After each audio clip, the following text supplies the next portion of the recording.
శ్రీ గురుభ్యో నమ. గురుబ్రహ్మ గురువిష్ణు గురుర్దేవో మహేశ్వర గురుర్సాక్షాత్ పరబ్రహ్మ తస్మై శ్రీ గురవే నమ. సదాశివసమారంభం వ్యాసశంకరమధ్యమాం అస్మదాచార్యపర్యంతం వందే గురుపరంపరాం. స్వాగత ప్రతిపత్తే జగతపితరు వందే పార్వతీ పరమేశ్వరం శ్రీరామం భూయో భూయో నమామ్యహం. నారాయణం నమస్కృత్యం నరం నరోత్తం దేవి సరస్వతీ వ్యాసం తతో జయముదీరయేత్. అపార కరుణాసింధం జ్ఞానం శాంతరూపం శ్రీ చంద్రశేఖర గురుం ప్రణమాముదామహం. శ్రీ గురుభ్యో నమః. గణాధిపతే నమః. శ్రీ స్కాంద మహాపురాణం బుక్ 2లోంచి 57 ఎపిసోడ్ చెప్పుకోవాలి. 56 ఎపిసోడ్లు ఏం చెప్పుకున్నామంటే, గౌతమాది మునులు గొప్ప మేధస్సు కలవారైనను చాలా కృష్ణుడు ఎంతకాలం ప్రయత్నం చేసినను అతని చరిత్రను నిర్ణయింపలేరు. శాస్త్రంలో ఎన్నో ఉపాయములు విద్వాంసులు ముక్తి పొందేందుకు చెప్పబడి ఉన్నాయి, విద్వాంసుల చేత చెప్పబడి ఉన్నాయి. ఇప్పుడు నెక్స్ట్ కంటిన్యూషన్ 57 ఎపిసోడ్. వాటిని ఎందరో పాటించుతున్నారు. అందరికీ ఉత్తమమైన ఉపాయము పురుషోత్తమ క్షేత్రమునందు నివసించుటయే. కనుక మాయావియోగ స్వామిని చేరుటకు వేరు ఉపాయం లేదు. స్వామియే స్వయముగా అచ్చట నివసించుతూ ఉండెను. ఇంద్రజిమ్ని వలన ఆ స్వామి అందరికీ అందుబాటులోనికి వచ్చును. కనుక ఓ దేవదేవా, ఇతడిని బలగముతో తోడుకుని పోయేదను.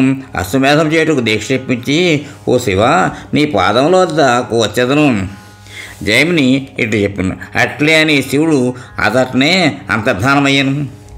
నారదుడు రాజు రథమును ఎక్కి పురుషోత్తమ క్షేత్రముకు బయలుదేరాడు. రెండవ దినమున రాజు కపోతేశుని ప్రదేశంలో చేరాను. చెట్లతో నిండిన సరస్సులతో నిండిన ఆ ప్రదేశమున తూర్పు భాగమున బిల్వేశులు సముద్ర తీరమున ఉండను. సైన్యము విడిది చేయుటకు అది తగిన ప్రదేశమని మంత్రులు చెప్పిరి. వారికి తగిన విధముగా విడిది ఏర్పాటు చేసి బిల్వేశునికి కపోతేశునికి నమస్కరించి పూజించాను. బుద్ధిమంతుడుగా రాజు నారదునితో కలిసి రథమునెక్కి నీలాద్రిపై నివసించు విష్ణువును మనస్సుచే వాక్కుచే చింతించుతూ కీర్తించు స్వామి సన్నిధికి బయలుదేరాను. పురుషోత్తమ క్షేత్ర మహాత్మ్యం 6. ముళ్ళు ఇట్లా అడిగిరి, కపోతేశుని స్థలం ఎట్లు ప్రసిద్ధికి ఎక్కినది? ఎవరా కపోతం? ఇది మాకు చెప్పవాలి. జయమిని ఇట్లు చెప్పింది, దీనికి పూర్వము కుశస్థలని పేరు. సమస్త జంతువులు అతను నివసిస్తూ ఉండేవి. పూర్వము విష్ణువునకు తప్ప ఇతర దేవతలకు పూజలు లేవు.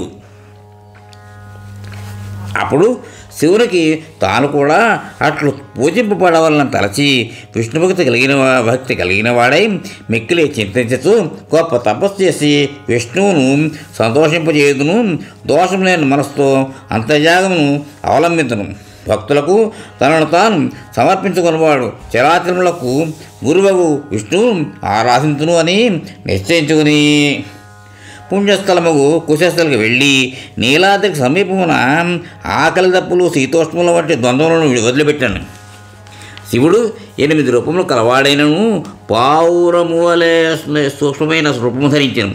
అప్పుడు స్వామి సంతసించి అతనికి ఐశ్వర్యమును ప్రసాదించాను. దానివలన శివుడు పూజాధికములలో విష్ణువుతో సమానమైన స్థానమును పొందాను. తపస్సు యొక్క ప్రభావం వలన ఆ కుశస్థలి బృందావనము వలె మారి సరస్సులతో నదులతో అలలాడుతుండెను. శివుడు కపోతం వంటి రూపము ధరించుటచే విష్ణు ఆజ్ఞచే అతడు ఇచ్చట కపోతేశ్వరుడు అని పేరు పొందాను. పార్వతితో కలిసి శివుడు స్వామి ఆజ్ఞపై అతడు సుఖంగా నివసిస్తూ ఉండెను. కపోతేశుని పూజించువారు, స్తుతించువారు, నమస్కరించువారు కల్పషములు తొలగి పురుషోత్తముని పొందుదురు. ఇప్పుడు మీకు బిల్వేశుని మహిమను తెలిపేదాం. పూర్వము పాతాళలోకములందు నివసించు దైత్యులు భూమిని చీల్చి భూమిపై దాడి చేసి ప్రజలను తినివేయిస్తూ ఉండేది. ఆ భారమును తొలగించుటకై స్వామి దేవకీదేవి గర్భమునందు జన్మించి పరిపాలించను. ఒకమారు యాదవులతో పాండవులతో కలిసి ఇతడికి వచ్చాను. తీర్థరాజ్యమునందు స్నానం చేసి నీలమాధవునికి దూరం నుండి నమస్కరించి దైత్యులు పాతాళం నుండి బయటకు వచ్చి బిలద్వారం వద్దకు వచ్చాను. ఆ బిలము మానవులు ప్రవేశించడానికి యోగ్యముగా లేకపోవట చూచి తన మాయచే లోకములను కప్పివేసి శివపూజను ప్రారంభించను. ఒక మారేడు పండు తీసుకుని దానిపైకి శివుని ఆవాహన చేసి పూజించను. స్వామి ఇట్లు స్తుతించను: త్రిగుణములకు అతీతుడా, త్రిగుణములకు ఏర్పరచువాడా, వేదరూపుడా, 3 కాలంలో తెలిసినవాడా, నీకు నమస్కారం. ఎవరి రూపము చీకటికి ఆవలేదో, చీకటిని నాశనం చేయను, నాశనము లేనిదో, అజ్ఞానుల చీకటిని తొలగించును, ఎవరు తమస్సుకు వ్యతిరేకము, అట్టి నీకు నమస్కారము అని ఈ విధముగా స్వామి తనను తానే స్తుతించుకొని శివుని అనుగ్రహం వలన విలమలంతో ప్రవేశించుటకు సులభముకు మార్గమును సూచన. ఆ మార్గము ద్వారా స్వామి సైన్యముతో పాతాళములకు వెళ్ళి గర్వించిన రాక్షసును సంహరించి భూభారమును తగ్గించింది. తిరిగి వచ్చి శివుని పూజించి ఆ ద్వారములకు అడ్డుగా శివుని స్థాపించింది. భక్తి వచ్చిన స్వామి శివునితో: ఓ శివ, ఈ మార్గమును అడ్డగించుతూ ఉంచట్నే ఉండుము. ఈ విధముగా శివుని అతట ప్రతిష్ఠించి వాసుదేవుడు ద్వారకకు వెళ్ళాను. అప్పటి నుండి బిల్వేశుడు అని ప్రసిద్ధి పొందాను. ఈ పురుషోత్తమ క్షేత్రములకు వచ్చేవారు ముందుగా బిల్వేశుని చూడవలయను. పాపములు హరించువాడు పార్వతీపతి అవ్యయుడోగు శివుని పూజించిన కోరికలన్నీ తీరి దుస్తరముకు ఆపదలను కూడా చేయింపవచ్చును. ఓములారా, మీకు కపోత బిల్వేశ్వరుల మహాత్మ్యమును చెప్పితిని. ఇకపై ఏమి వినవాలనని కోరుచున్నారు?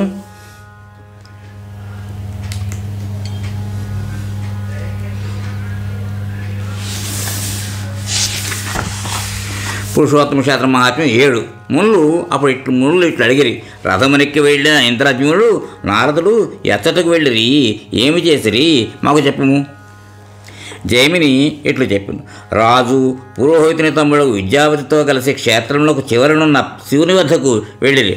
అట్లు వెళుతుండగా రాజుకు పెక్కు దుశ్శకనములు కనిపించగా మిక్కిలి విచారంతో ఇప్పుడు నాకేమి జరుగునో చెప్పమని నారదునితో తన ఎడమకన్ను భుజములు అదురుడు గురించి చెప్పగా నారదుడు ఇట్లు చెప్పాను: ఓ రాజా, విషాదమును పొందకము. విఘ్నములు కలిగినప్పటికీ నీకు శుభము కలుగును. విఘ్నముల తర్వాత భాగ్యవంతులకు మానవులకు తప్పక శుభము కలుగును. ఈ విద్యాపతి ఏనాడు స్వామిని సందర్శించగలను? ఆ మర్నాడు సాయంకాలం స్వామి బంగారు ఇసుకచే కప్పబడిపోయాను. పాతాళ లోకములకు వెళ్ళిపోయాను. భూలోకమున స్వామిని చూచట ఇక దుర్లభము. ఘోరముగా మాటలను విని వజ్రపాతం వల్ల తాకగా రాజు మూర్ఛపోయి భూమిపై పడగా ఎన్నో ప్రయత్నాలు చేయగా రాజు చాలా సమయం తర్వాత మూర్ఛ నుండి తెప్పరలేను. లేచి నిలబడి నాదుని పాదములపై మోకరెళ్ళి: ఓ ముని, నేను ఏ పాపము చేసి తిని, ఇది ఏ జన్మనందు చేసి తిని, అది ఫలించి ఈనాటి ఇటువంటి గొప్ప దుఃఖమును పొందుతుంటని మనోవాక్కాయములచే బ్రాహ్మణులకు కానీ గోవులకు కానీ కలయంతో కూడా ఏ అపరాధము చేయలేదు. ఓ వైష్ణవ పుంగవ, విష్ణుమూర్తికి 15 అపచారములలో ఏదియూ చేయలేదు. ప్రయత్నపూర్వకంగా వదిలిపెట్టి తిని పురోహితుని తమ్ముడు విద్యాపతి ఏమి అదృష్టం చేసుకున్నాను? భగవంతుడు నీలమాధవుని చర్మచక్షులతో చూడగలేను కదా. రాజ్యంను వదిలిపెట్టినప్పుడే ఈ విషయం తెలిసిన నువ్వు యాత్ర ప్రారంభించక మునిపే తెలియజెప్పవలసింది నాకు ఉండవలసిందని చెప్పి అడుగుతున్నాడు. వేద పండితులు నిరర్థకముగా స్థానభ్రంశము కలిగించుతని అనుచు అనేక విధములు విచారించి స్వామిని చూడలేనితో ప్రాణమును వదిలిపెట్టేదను. ఇది నా నిశ్చయం. నేను నశించినతో నా ప్రజలు ఎట్లు జీవింతురు? నీవు కరుణామయుడు, శుభాశుభములను శాసించగలవాడు. నా తర్వాత నా కుమారుని మాళవదేశము రాజుగా అభిషేకింపము. ఇతడికి వచ్చిన వారందరూ నా ఆదేశమును అనుసరించి నా కుమారులకు మాళవరాజు వచనమును పాటించరు. నీలమాధవుని తలతో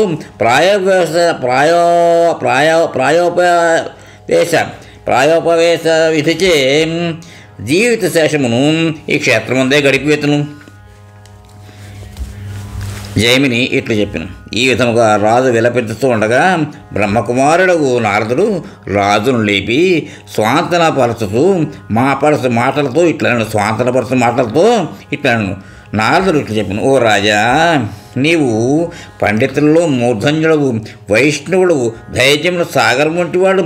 మంచి చేయనప్పుడు ఎప్పుడు విఘ్నములు కలుగును. ఇది మహత్కార్యం. 100 జన్మలలో పుణ్యముచే పొందబడనిది శరీరము ధరించిన గదాధరుని చర్మచిక్షువులచే చూచుట సామాన్యమైనది కాదు.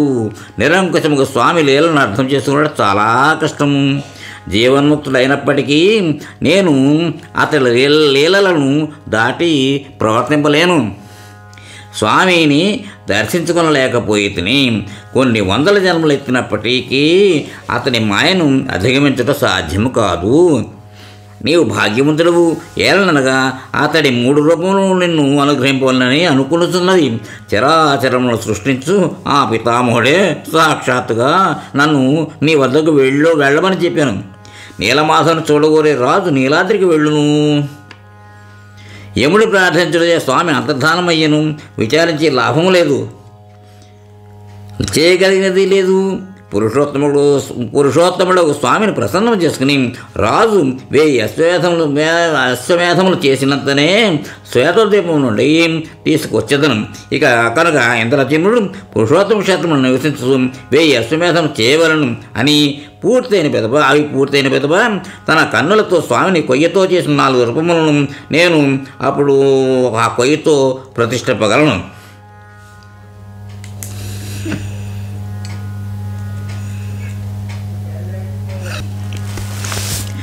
ఆ మణిమయ రూపములను అతని పురోహితుడు చూచి రాజుకు తెలుపగలడు. ఆ రూపములే దారుమయములై తిరిగి 4 రూపములలో అవతరించును. కనుక ఓ రాజా, నీ కోరిక విఫలము కాదు. కనుక ఏ కల్మషములు లేక ఇతట నివసించు జైమిని ఇట్లు చెప్పాను. ఈ విధంగా రాజును తన మాటలతో శాంతపరచి రాజుకు విశ్వాసము కలిగించి తిరిగి ఇట్లు పలికాను. నారదుడు ఇట్లు పలికాను. శంఖం వంటి ఆకారము గల ఈ క్షేత్రములకు అగ్రభాగమున శివుడు పార్వతితో కలిసి నివసించుతూ ఉండను కదా. మనము అతడికి వెళ్ళాము. అశ్వమేధయాగములు చేయుటకు అది తగిన స్థలము. అతడి 1000 సంవత్సరములు నిలచు వేదికను అశ్వమేధయాగములు చేయుటకే నిర్మించి నీలాద్రిపై నివసించు స్వామి యొక్క నృసింహరూపమును చూచి మన జన్మము కృతార్థము చేసుకుందాము. ఆ మూర్తియే నీ దుఃఖమును పోగొట్టును. దానినే నీవు నిత్యము అర్చించి పూజింపవలయను. ఫలమును మరింత పొందుటకై అన్ని విఘ్నములను తొలగించుటకై ఆ మూర్తిని చక్కగా ప్రతిష్ఠింపవలయను. ముని శ్రేష్ఠులతో కలిసి మనము ఆ అశ్వమేధయాగములను మొదలుపెట్టదము.